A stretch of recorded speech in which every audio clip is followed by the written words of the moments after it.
What's up, everybody? Welcome back to another episode of Rams Brothers. I'm your host, Dean, and I'm joined, as always, by my brother and the other great host of the show, Nick. Free agency frenzy is fully underway. The Rams have signed a handful of players to either 2, 3-year deals, some even under 1-year deals. Cooper Kupp potentially is going to be released today. By the time you guys listen to this episode, Cooper Kupp will probably be no longer a Ram. So a lot of drama flying all over the place. Wanted to jump on again and talk to you guys before anything else happens. But first and most importantly, how are you, my good brother? I'm good. I hope the microphone is not picking up my cat meowing at me right now. But things are good over here in LA. It's raining, which is nice because we definitely need it. And yeah, I'm excited. It seems like the teams in our division are falling apart. So it's a good time, to be a Rams fan. And I'm going to feel bad for Kupp whenever that news drops. So maybe it happens live during this episode. I'm going to keep my phone up and active just in case something does come up. The news broke about 15 minutes ago that the release is the most likely situation. So it's likely going to happen in the next couple of minutes. It's just a matter of that final notification being sent over to your phone. So it's unfortunate. Cooper Kupp's going to be released. He'll sign a new contract with a new team. You look at a place like Washington, who Sam Darnold's probably going to need some sure-handed pass catchers. Obviously, that's where he's from, is Seattle. So that would be probably a potential option for him. You look at the New England Patriots, who spent a lot of money. You try to keep him out of the division, but the fact that he's being released, he kind of has his choice versus being traded to a team specifically. I mean, if you're Cooper Kupp, where do you want to go? Chargers, just to make it easy for your life? I would say the Chargers would be a good fit for him. He's got a really talented coach and quarterback. He can help mentor Ladd McConkey. That team has been trying to get over the hump, but he gets to stay home. He still gets to work on his community stuff, his business ventures that are located in Los Angeles, keeps the family in place. To me, that would make the most sense. Yeah, I just have like a weird sneaking suspicion he's going to go to Dallas. I don't know why. I feel like they're going to pay him the most money. I mean, if I'm him, I'm in a situation where I would just take the most money at that point. You know what I mean? Like you kind of assumed you were getting a lot of this money from the Rams. They're not trading you, so that contract is not going to where coming with you. So I mean, you're probably a little pissed. So we'll see what happens. But all the best to Cooper Kupp. Yeah, I mean, Denver's investing a lot. There could be an option there. I think anybody in the AFC West, as long as he stays on the West Coast, could potentially be an option. The Chiefs, the Las Vegas Raiders, they could be an option. But yeah, we're going to talk about all of the stuff that has happened in free agency over the past couple of days. And we'll talk about the Cooper Kupp news additionally if it breaks while we're on the podcast. So we know about Davante Adams. So 2 years, $46 million. 26 million of that is going to be guaranteed. One of the reasons why I like the way that this contract is structured is because as soon as this contract expires, it's going to come time to pay this guy, Puka Nacua. So we know what happened yesterday. So Puka Nacua was on the St. Brown Brothers podcast and was talking about the threshold in terms of money that would be potentially put in his pocket if he were to switch from number 17 to number 12. 17 obviously is Davante Adams' number. I think his threshold was $2 million.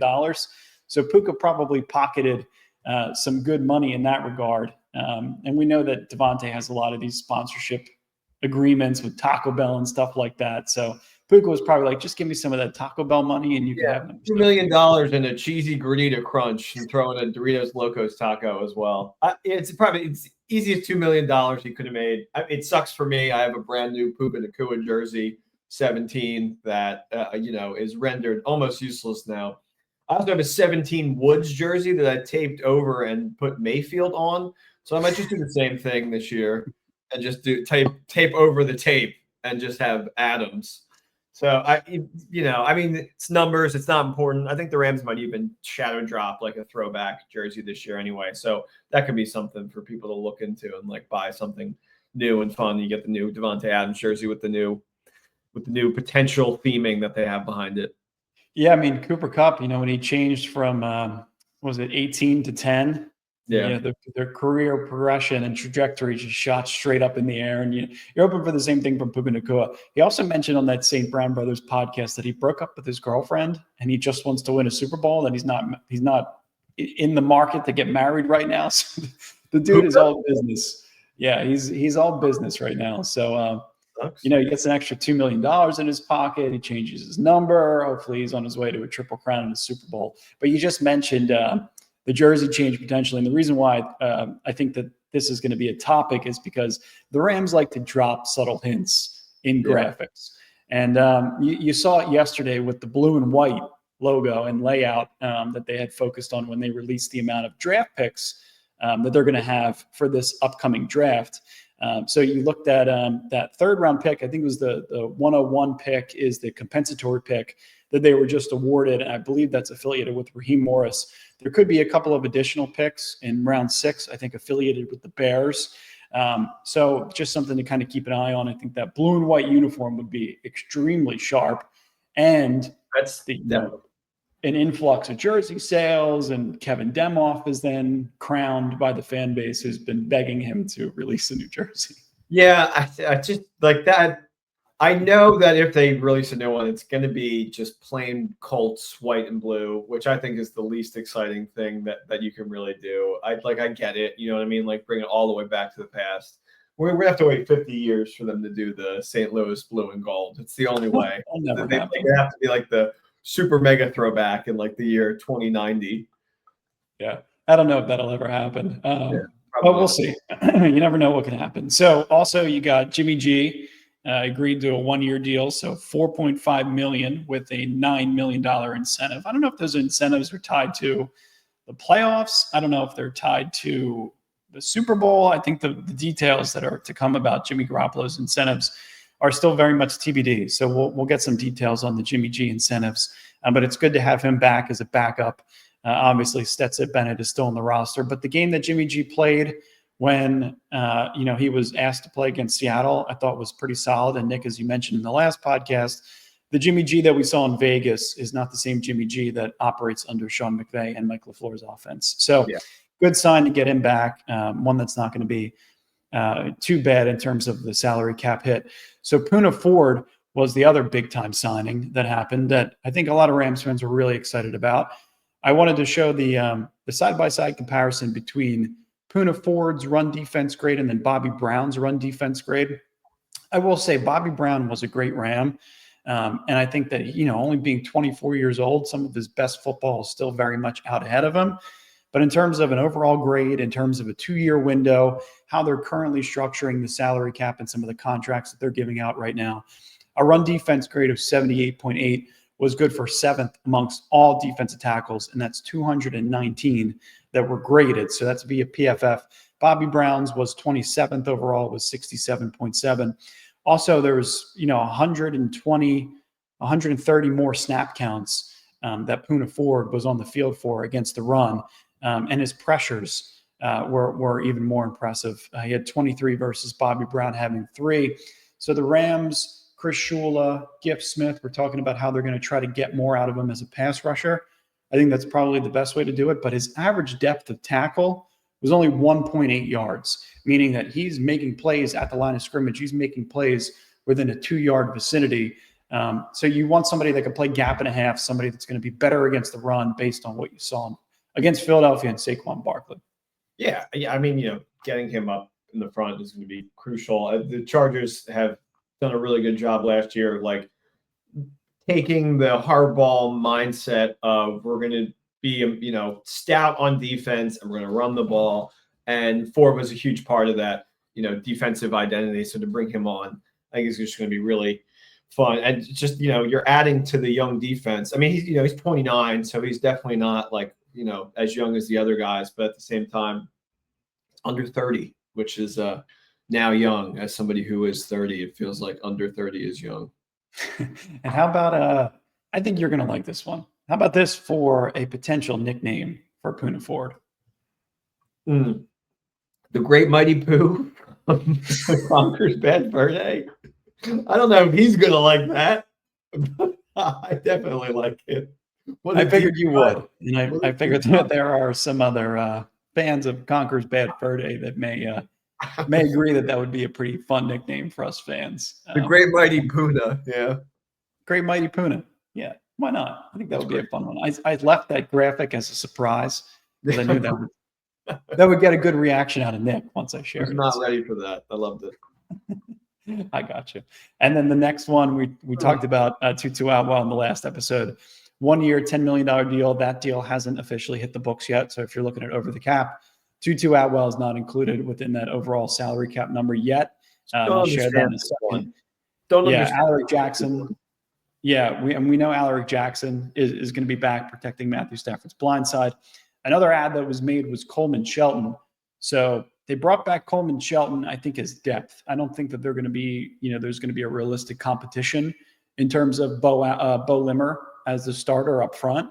I would still like to see Bo Limmer as the starter potentially, but Coleman Shelton's absolutely great depth.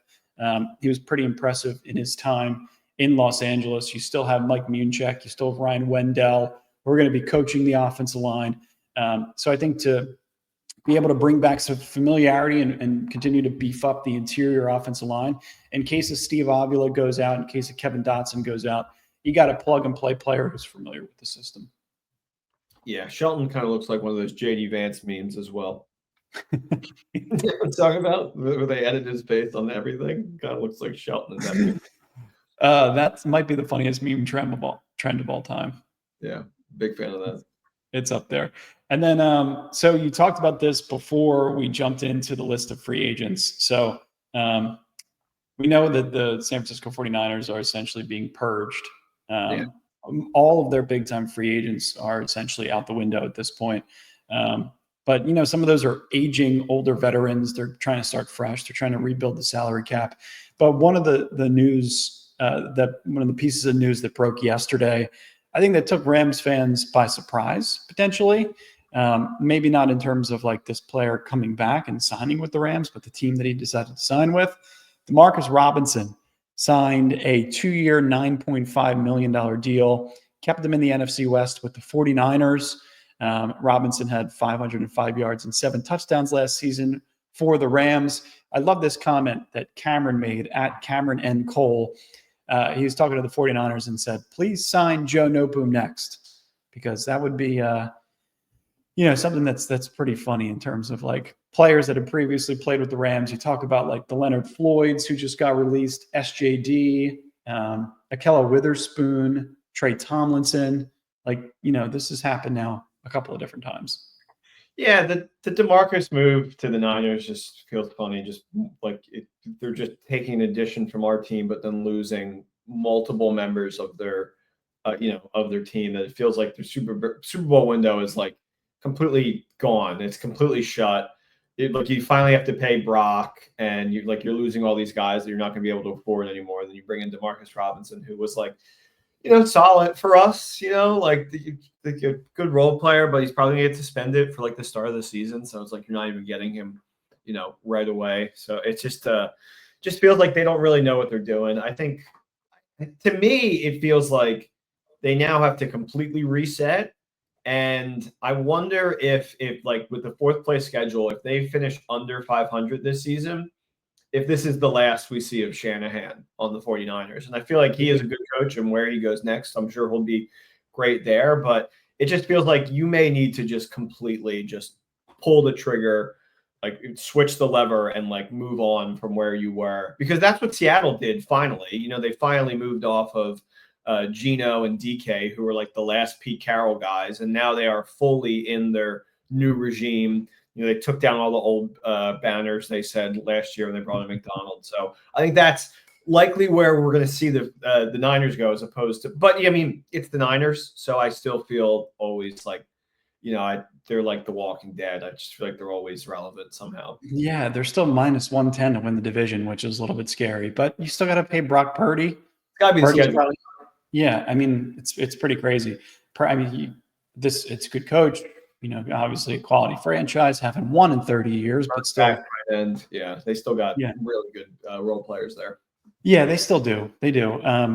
Great skill players. And, who knows what's going to happen with Brock Purdy, but it seems likely that he's going to sign a $55 million contract probably really soon. So be interesting to see how they construct their roster. I think they're just going to go younger in general. But yeah, like to your point with Seattle, it's a rebuild. I mean, these teams are retooling at this point. So I think the Rams have already gone through the retooling process and now have reopened their 2-year Super Bowl window to where these other teams within this division have not. So I think that's where a lot of the excitement lies. And I think like getting into draft season and just all of our all-season content, there's going to be some legitimate excitement about this team. Yeah, and just because we haven't mentioned them, the Cardinals, I'm not worried about them at all. You know what I mean? Like just not at all. I think they will they're way closer to having to do the full rebuild than they are like competing for the division. So and Kyler's probably the next domino to fall in terms of that. Yeah, who knows what's going to happen with them. I think they just signed Josh Sweat. He's got some affiliation with Jonathan Gannon back in Philadelphia. They usually make a couple of big free agent splashes. They're usually good in September, October, November, and then fall. Too. Yeah. And then you're right. And then they fall off a cliff in December and January. So who knows what's going to happen with them. We talked about Cooper Kupp. This is a picture of Davante Adams saying, Coop, you're probably going to get cut. That's kind of the unfortunate situation about this whole thing is just like, treating one of your best players in a way that, it's kind of like don't let the door hit you on the ass on the way out. But like Kurt Warner had gotten cut. Todd Gurley had gotten cut. McVay was talking about yesterday how he's just such a legacy Ram. So it's obviously going to be a really hard pill for a lot of Rams fans to swallow, but that's the likely situation if it hasn't happened already. So this look at the salary cap. So the amount of cap space, just to put a caveat on this. So 2025, right now available cap space, $31,373,729 available. It's without factoring in the draft class. This is under the assumption that Cooper Kupp is cut and that Tutu Atwell will potentially be adding to the cap at like probably 7.5 or 8 million. So I'd expect that number to be like within the $12 to $15 million range, which brings me to this is the fact that there's still free agents that are out there. Like Sosa had mentioned yesterday that the free agency class looks like it's completely rated at this point, but there are some interesting names. We love Calais Campbell. I think he's 39 at this point, but would be incredible depth on the defensive line. Von Miller is one that's a free agent that I don't think Rams fans have interest in bringing him back. Azeez Ojulari, Kaiser White, Shaq Thompson. Asante Samuel Jr. is a name that I'd be really intrigued by, especially if you decide to cut ties with the Darion Kendrick. Kello Witherspoon's out there, and so is Kendall Fuller. So keep an eye on those bottom three names, and then also Calais Campbell. I think those four guys probably have the highest likelihood of potentially returning. And then the other thing, too, that I wanted to mention was the fact that this team has still not filled the linebacker vacancy. Yeah. So there were a couple of pretty solid free agents that were out there. Landon Roberts was one for the Pittsburgh Steelers, signed a 1-year, $3 million deal. That's a really good run stopper. Devin Bush, his dad actually played for the Rams way back in the day. He was one that just signed a 1-year, $3.25 million deal with the Cleveland Browns. But the linebacker in general, like when I start to rethink this, I think Omar Speights is a really good run defender. So maybe you want to bring in somebody that's in the range of like 28 to 30 that is pretty solid at coverage. So maybe that happens via the draft. Maybe it happens free agency. We shall see. Yeah, I probably think they're more focused on that in the draft. Hopefully they just start bringing the best players available at the spot. But I think it's going to be something that they look at for sure. And then just to speak on Von Miller, what a dodged bullet from the Rams organization. Brought him in. Did not re him up. He wins the Super Bowl and he signs big money with Buffalo. And we all saw him last year in Buffalo. I mean, he could have been the difference in that Kansas City game, and he was just absent and gone. And yeah, Kansas City ended up totally blowing it in the Super Bowl. I feel like Buffalo would have had a better shot. So how about Buffalo? Buffalo signs the Bosa brother, Joey Bosa. Love that. I think that's for a great. 1-year deal. Yeah, and then one-year deal for Bosa. Josh Allen for like $330 million for the course of 5 or 7 years or something like that. Yeah, it's pretty outrageous. They also signed Michael Hoyt. Yeah, I don't hate that. I mean, Buffalo, it's charmed life playing in a crappy division forever, so they should be consistently for quite some time. Yeah, no, you're entirely right. I think there were a couple other moves. I know Jacksonville signed Hunter Long, so you don't have to deal with Hunter Long any longer. I don't know what the hell they're doing. I feel like they have no plan at all, Jacksonville. Sign and draft. Yeah, I don't know. It's James Gladstone. It's the wonderkind from Los Angeles that is running the show over there now. Looks like he's like 16 and he's 34. Yeah. And Bobby Brown, he does. And Bobby Brown signed a 3-year deal worth up to $27 million with the Carolina Panthers. So really, Panthers got okay. Yeah, Panthers got Bobby Brown. So I like what they're doing. To be honest with you, I don't hate that. They were tough towards the end of the season. Yeah, I feel like they're going to sneakily win that division next year. They could, and it might only take 10 games to win it, like it usually does. Yeah, exactly. Although that's what it took to win the NFC West this year, but still, it's a different kind of breed. I think who did the Falcons just signed somebody too? Oh, it was Leonard Floyd. Raheem brought Leonard Floyd back. Yeah, that's right. Yeah. So yeah, that's what we got for today. Loved it. We appreciate it, guys. How would you put the just to end on something fun? Where would you rank? Like, how do you think the NFC West is going to fall this year? Like first, second, third, fourth. I don't see the Niners only winning 6 games again. Yeah, I think they're going to be somewhere in the 9-10 win range. Just gut feeling. I mean, it's going to be hard to not project the Rams to be a 12-13 win team this year.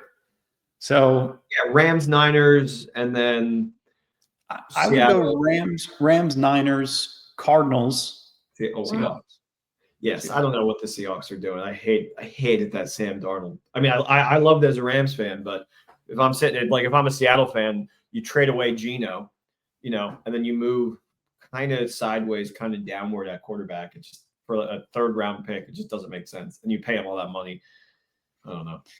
Yeah, and with the way that they construct their interior offensive line, Seattle, it's been such a pressing need for so long. And to have somebody that's skittish and sees ghosts under pressure in Sam Darnold, not that Geno wasn't the same, but he had a little bit more elusiveness and ability to kind of manipulate the pocket. So I don't know. I think it's going to be shaky. Yeah, we'll see. I think we're at the same, though, where it's LA and San Fran fighting for the one, and then the other two kind of. We'll see. Yeah, we'll see. We appreciate you guys as always. Wanted to keep it short and sweet today. Make sure to like and subscribe. Join the movement. Become a part of Rams Brothers. We appreciate you guys as always. We're on X constantly. We're on Instagram. We're on all the other social platforms. Follow there. Leave your comments. Let us know what you think the Rams are going to do in the remainder of free agency. Give us a grade on what you think the Rams have done so far this season. Give us a thought on Poona Ford's new nickname that we came up with. And we'll talk to you guys soon. Yeah, we got the draft board coming, all the draft stuff. Maybe we'll have some special guests coming back. It'll be fun. Thanks for listening. Definitely will. We appreciate you guys. Go Rams. Go Rams.